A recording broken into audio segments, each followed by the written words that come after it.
Listen, do you have a sense that you've been called to something greater, something bigger, but you don't know what it is? And even if you do know what it is, you're thinking, how do I get there?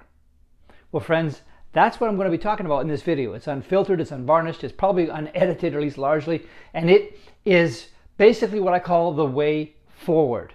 It's biblically derived, it's scientifically proven, it's a transformative journey from wherever you are now to the top of your field.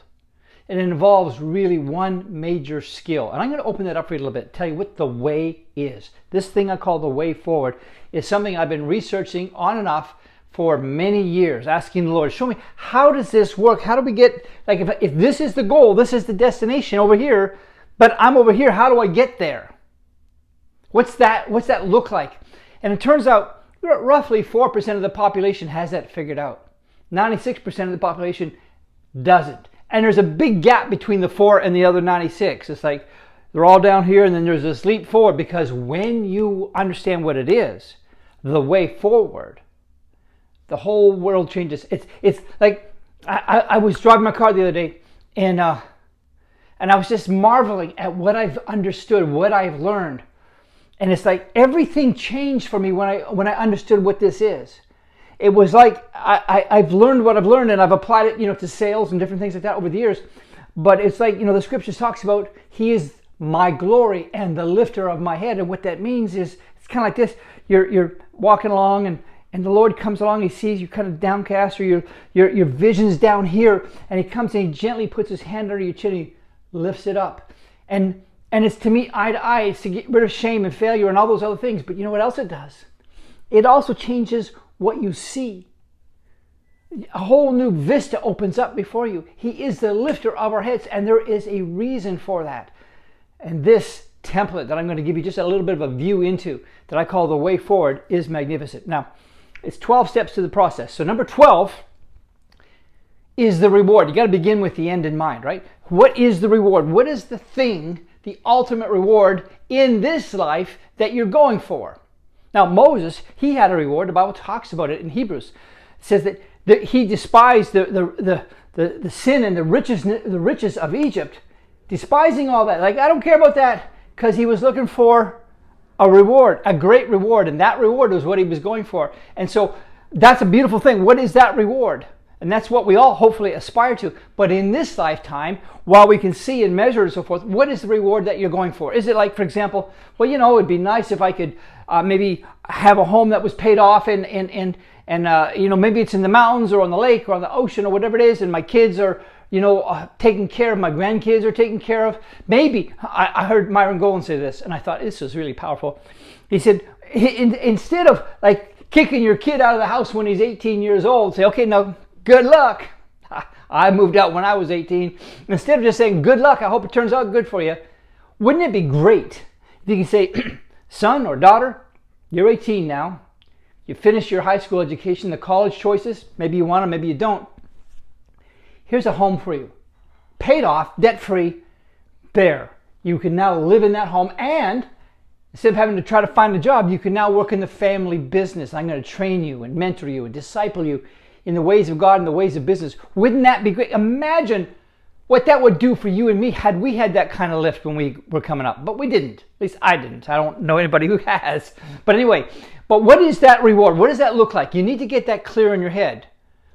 Moses had it clear in his head. He knew exactly what the reward was, and he was focused on that. What is the reward that you're focused on in this life? What does that look like? And I'm going to tell you something. That is step number 12. But how you get to reward? How do you get there? Well, you got to go to number 11. What's number 11? That reward is only made possible by something we call results. You got to have results. Some kind of result from some kind of activity, but you got to have results that pay for, or fund, if you will, the reward that you want. So, and there's no option in that. This is the reward. I have to have a result that provides that reward. Now, so the result is step number 11. But you know what? You can't have a result without step number 10. It's step number 10. I'm working backwards for a little bit. Step number 10 is the behavior. And the thing about the arena of behavior that is so critically important is something we call skill. You got to have skill. You've got to acquire certain skills. And if you acquire the skills I'm talking about, you can zoom up to the top 4% rather quickly. Now, I'll get there in a minute. So you have the reward. You have results that make the reward possible. You have behavior that produces the results, but that behavior is only and always made possible by step number 9. Going backwards here, step number 9 is a decision. What decision? Now that decision, you got to be able to make a decision, and in order to make a decision, the choice has to be clear. You have to know what it's going to cost you. You have to know all kinds of things to be able to make a decision and be able to make it rapidly. My mentor, Peter J. Daniels, said, successful people can make decisions quickly and change them rarely. Unsuccessful people make decisions slowly and change them frequently. How do you get to a place where you can make a decision quickly and rarely have to change it? Step number 9 is decisions. And decisions is preceded by something I call motivation. I'm not just talking about, oh, he's a highly motivated guy, although I am including that. I'm talking about the motivation that drives you. Like, what's the thing? Maybe the thing is, I hear people talk about this all the time. I just want to provide wealth for my wife and for my children and maybe for my grandchildren. I want to leave something behind for them. There's that kind of motivation, let's say, okay? And so that motivation needs to align with the decision that you make. Sometimes in life, we make decisions trying to get a result so we can have a reward that is inconsistent with our motivation. And what happens is the behavior falls off because we're not aligned. So you have to have behavior that is aligned with a decision that is aligned with motivation, which is step number 8. Now motivation, here's what motivation does. It comes out of, are you ready? Step number 7, which is desire. Desire, well yeah, think of it like this. Before desire, you have something called emotion. That's step number 6. Now, emotion, in some respects, I think of it like sunlight. Oh boy, it feels so good, and you love it, and it's great, but it doesn't get you focused. Then you get a magnifying glass, and you hold it up to the sun, and all of a sudden a beam comes into line here. And desire, God gives us the desires of our heart. Desire is the focus of certain emotions, so that now you're focused on something, and desire gives you the what, motivation gives you the why. And then when you take that magnifying glass and you put it on your skin, boom, you're motivated. But it's more than just that immediate motivation, it's the long-term motivation. And so the motivation is preceded, it's always preceded by desire. Desire is preceded by emotions. Now listen to me. If you're not getting to the end stages, it's probably because there's not enough motivation, not a right motivation, not enough desire. You haven't found the reason yet. And so you go back. Now I'm going to go back to the beginning, the first 5 steps. The first one is on this 12-step thing called the way forward. And it is huge. It is absolutely huge. It is transformative. It starts off with input. Everything you want at this end of the scale, always, without exception, begins at this end with input. The things you watch, the things you listen to, the input that you receive. So how much time are you spending on useless input? It's okay, I suppose, to be distracted a little bit, have a little bit of relief. But I mean, what are you consuming? Is it leading you towards the reward that you say you want? And that input is huge, because everything that you have currently now, everything that you have and everything that you don't have is a result of the input you've had. What did you take in? What have you learned? What have you tried so far? Now the input, step number 1, always is input. So that has to do with what you're educating yourself with. What are you learning? What are you feeding your soul on? What are you digesting? What are you taking in? Peter Daniels, again, the guy that was my mentor, he said once he learned how to read and write, which wasn't until he was age 26, 27 years old, because he was an illiterate 3rd-generation welfare recipient who became fabulously wealthy when he gave his life to Jesus Christ and earned 5 honorary doctorates and 3 ambassadorships. That guy said, once I learned how to read and write, I read like 4,000 biographies, and then he added another 1,000 or more since then. But he just consumed. He read and he read and he read and he read. The input field that he took in was massive. And that input that you have always and only is what determines what you think about. What you think about. Oh, What are you thinking about? As a man thinks, so is he, the Bible says. But think about this. Your input determines what you think about, what you meditate on, what you cogitate on, and the thinking. Now, let me tell you about thinking. This is a deep subject. I've studied and I teach in my whole program here the thinking process that Da Vinci used, that Einstein used, that Solomon used, that George Washington Carver used. That thinking process, there's a multi-layered, multi-step process that they did that involves certain things like curiosity and experimentation and so forth. There's a process of thinking so that you take your input and then you do something with it. And what that does, it takes you from input to thinking to step number 3, which is seeing. Seeing, not so much with your physical eyeballs. It's more like this. You're reading, you're studying, you're thinking about it, and all of a sudden you have an aha moment. And I get it. I see what you're talking about. I see the point. And when you can go from input to thinking to seeing, seeing is believing.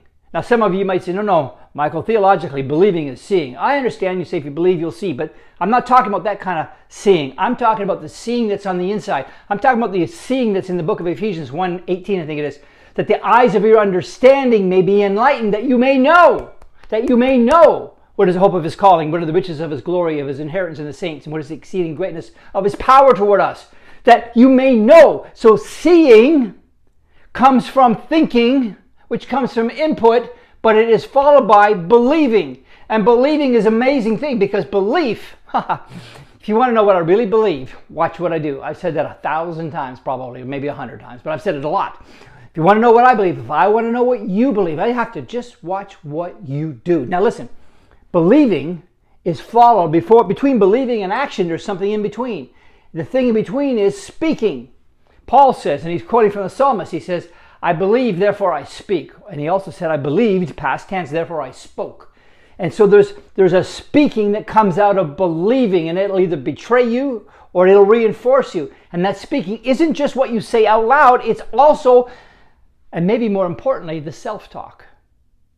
The self-talk. Like you say, well, that'll be the day. I don't know if I really see that. I don't know if I can do that, etc., etc. Or is it, hot diggity dog, I get it, I see it, I believe it, let me add it.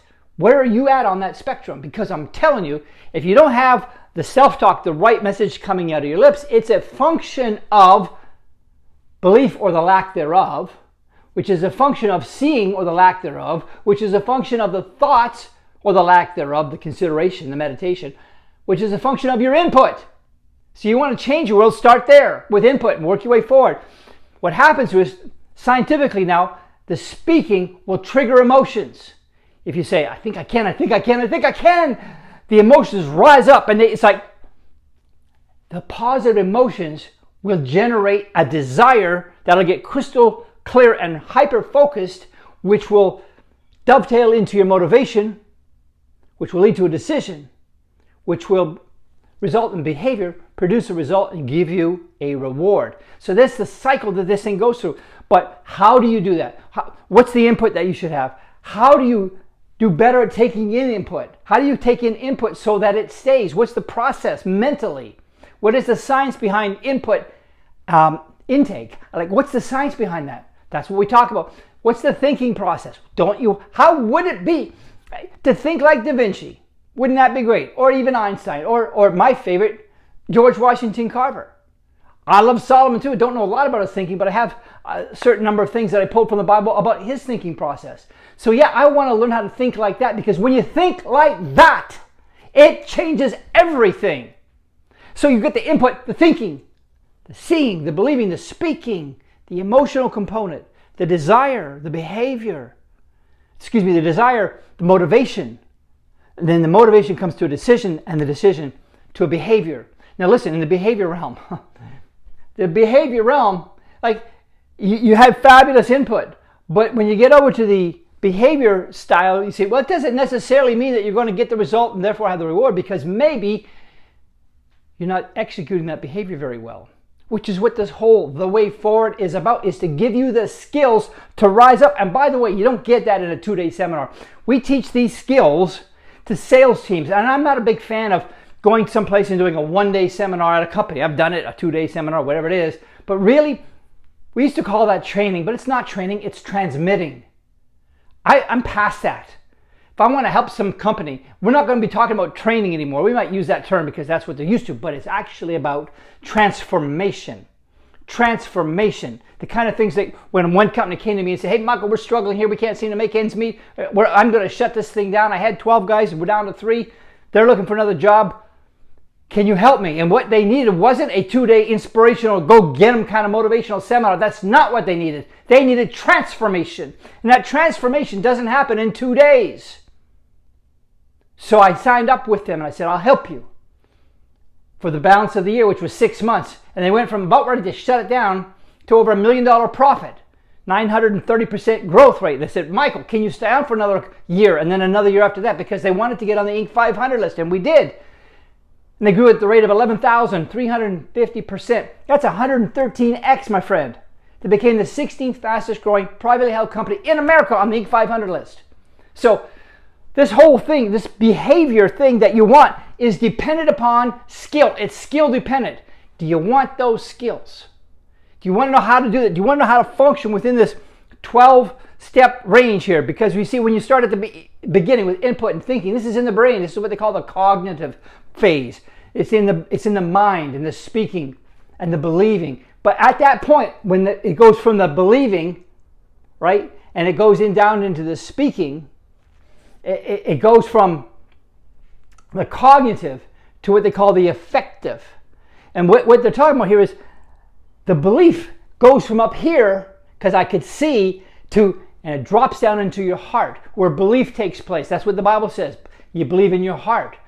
It's that Romans, I forget what verse it is, but I can tell you, Mark 11:23 talks about believing in the heart, right? It says, if you say unto the mountain, be removed and be cast in the sea, and do not doubt in your heart, but believe those things that you say will come to pass. You have whatever you say. It's a belief in the heart. Belief is inside here. It's not just some intellectual thing.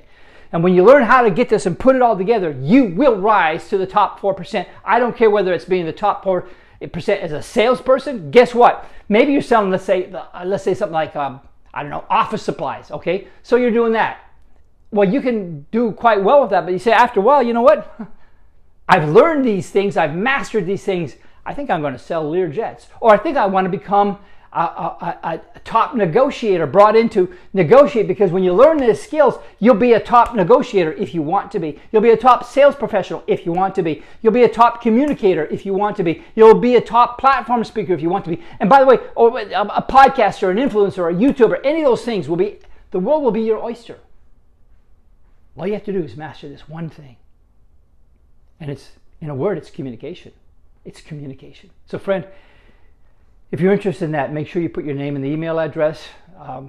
We'll reach out to you, let you know what's coming next. We're going to be putting on some events around the country. They're going to be spectacular, and they're going to be transformative. So stay tuned. All right, God bless you.